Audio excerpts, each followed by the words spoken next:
In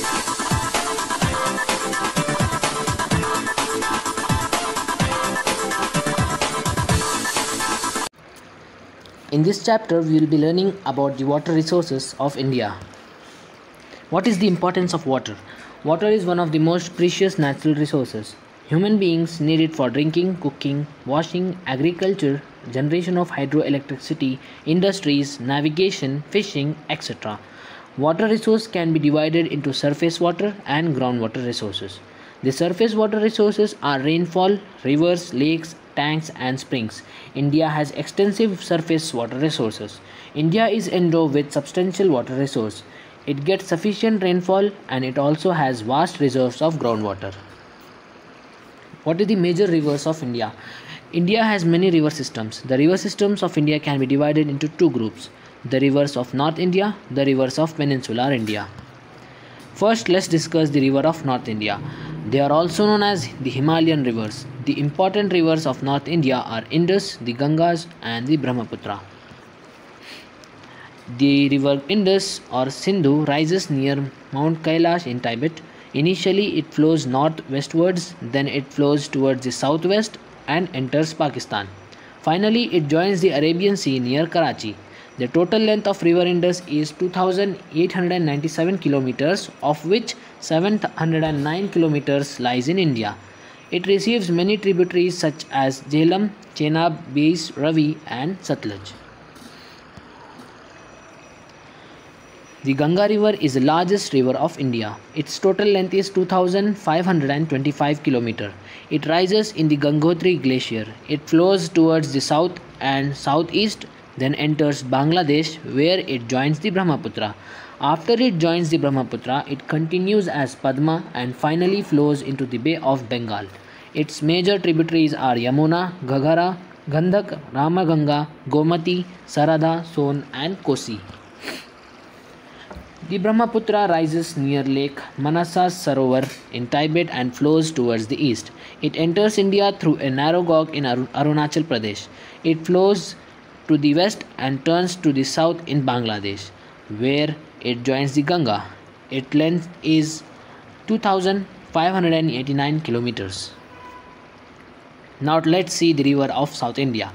Many rivers flow across South India. They are also known as peninsular rivers. Most of them rises in the Western Ghats. The important rivers of South India are Mahanadi, Godavari, Krishna, Kaveri, Narmada, Tapi and their tributaries. These can be grouped into east flowing and west flowing rivers.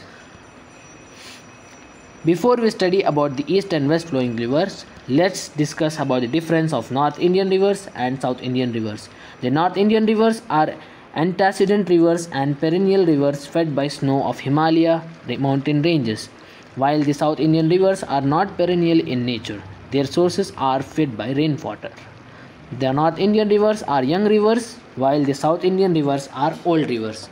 The gradient of North Indian rivers are very less and carry huge amount of silt and water, while the South Indian river carry less volume of gradient and silt. South Indian east flowing rivers forms deltas, while South Indian west flowing river forms estuaries. Some example of North Indian rivers are Ganga, Brahmaputra, Jhelum, Satluj, etc. On the other hand, Godavari, Krishna are the South Indian rivers. Now let's discuss the east flowing rivers. The Mahanadi rises in Sihava range, flows in east, that is 851 km, and joins the Bay of Bengal. The Godavari is the longest river in South India. It rises in Triambaka and joins the Bay of Bengal. River Krishna rises near Mahabaleshwara, then it flows towards the southeast, that is 1400 km, and joins the Bay of Bengal. Its main tributaries are Bhima, Tungabhadra, Koyna, Ghataprabha and Malaprabha. River Kaveri rises at Talakaveri in Kodagu, flows towards the east and joins the Bay of Bengal. The Hemavati, Shimsha, Kapila, Arkavati, Lakshmana Tirtha, Suvaranavati and Bhavani are the main tributaries of Kaveri. Now let's see the west flowing rivers of India. River Narmada rises in Amarakanta hills and flows westwards, that is 1312 km, through a narrow gog called Marble Gog, and joins the Arabian Sea. The Tapi rises near Multai, flows westwards, that is 724 km, and joins the Arabian Sea. Important among them are Sabarmati, Mandovi, Zauri, Betty, Sharavati, Kali, Netravati, and the Periyar. Now let's see the difference of east and west flowing rivers. The east flowing rivers flows eastwards on the peninsula plateau are generally large, whereas the west flowing river flows westwards on the peninsula plateau, which are generally small, but river Narmada and Tapi are exception of this. The east flowing river form huge deltas near their mouth, whereas the west flowing river do not form deltas. East flowing river do not flow through and the west flowing rivers like Narmada and Tapi flow through throats which have been formed due to faulting. East flowing river fall in Bay of Bengal, whereas west flowing river fall into Arabian Sea. The Mahanadi, Godavari, Krishna and Kaveri are east flowing rivers, whereas the Narmada and Tapi are west flowing rivers. Now let's discuss about the irrigation. The artificial supply of water for the purpose of agriculture is called irrigation. It refers to the supply of water to agricultural land from rivers, reservoirs, tanks, or from underground sources. What is the need of irrigation? India is an agricultural country. Agriculture in India depends mainly on monsoon rainfall. There are certain crops which requires a larger and regular water supply, such as rice, sugarcane, etc. Besides, to increase the yield and production of crops required regular supply of water. This can be provided only by irrigation, which is very essential in India. Now let's see the types of irrigation. The important types of irrigation in India are wells, canals and tanks irrigation. Now let's discuss each one by one. This is the most important type of irrigation in India. Nearly 60.7% of the total irrigated area is from well irrigation. It is largely practiced in the Ganga plains, including Punjab, Haryana, Uttar Pradesh, Bihar, and West Bengal. In South India, well irrigation is widely practiced in Tamil Nadu, Andhra Pradesh, and Karnataka. Wells are of two types, namely open wells and tube wells. Tube well irrigation has become widespread in India. Now let's see the canal irrigation. It has occupies the second place after well irrigation and accounts for about 27% of the total irrigated area. India has one of the world's largest canal systems. There are two types of canals, inundation canals and perennial canals. In inundation canals, water is drawn directly from the river without building dam. In perennial canals, dams are constructed across the rivers and water is stored in the reservoirs and used for agriculture through canals. Canal irrigation is extensive in Uttar Pradesh, Punjab, Bihar, Madhya Pradesh, Rajasthan, Haryana, Andhra Pradesh, Gujarat, Tamil Nadu, Odisha, West Bengal and Karnataka states. The tank irrigation. A tank is a natural or man-made reservoir on the earth's surface in which rainwater is collected and used for irrigations. Only 3% of the total irrigated area is under tank irrigation in India. It's mainly found in Tamil Nadu, Andhra Pradesh, Maharashtra, Karnataka, Odisha, Madhya Pradesh, Rajasthan and Uttar Pradesh. The multi-purpose river valley projects. The river valley projects which provide multiple benefits are called multi-purpose river valley projects. What are the main aims of this? The main aims are to provide water for irrigation, to control the floods, to generate hydroelectricity, to prevent soil erosion, to develop inland waterways and fishing, to provide recreation facilities, to provide water for domestic purpose and industries, to reclaim water, to reclaim land for agriculture.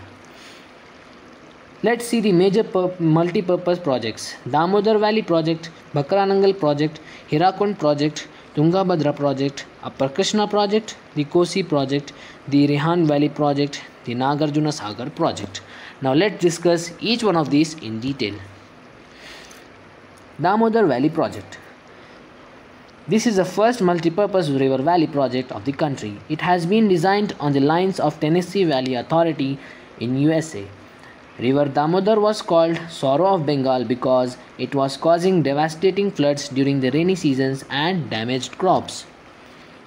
The main aims of the project are to control floods, to provide irrigation, navigation, generation of hydroelectricity, afforestation, control of soil erosion, promotion of mining, industries, and inland fishing.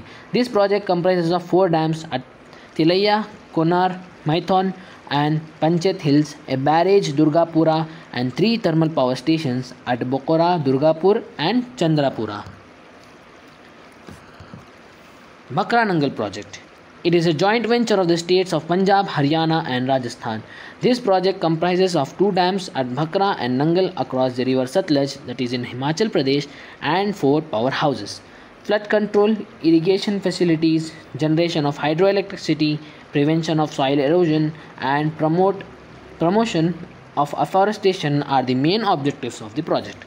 Bhakra Dam is 226 meters high. The reservoirs created by the dam is called Gobind Sagar. Hirakund project. It is the most important multi-purpose project of Odisha. This project comprises of construction of 3 dams on river Mahanadi at Hirakud, Tikarapara, and Naraj. It also has 2 hydropower stations. Hirakud is the longest dam in India. The main aims of the project are flood control, provision of irrigation facilities, and generation of hydroelectricity. It also provides transport by inland waterways, fishing, and afforestation. Tungabhadra project. It is also a joint venture of Karnataka and Andhra Pradesh. The main aims of the project are to provide irrigation, generation of hydropower, and inland fisheries. It comprises a dam and 3 hydel power stations. A dam has been constructed across the river Tungabhadra, a tributary of Krishna, at Mallapura near Hospete in Bellary district of Karnataka. The reservoirs created by this dam is called Pampa Sagar. Upper Krishna project. It is a multi-purpose river valley project in North Karnataka across river Krishna. It comprises of 2 dams, namely Alamatti and Narayanpura, and a hydel power station. The main aims of the project are to provide irrigation, drinking water, and to generate hydroelectricity.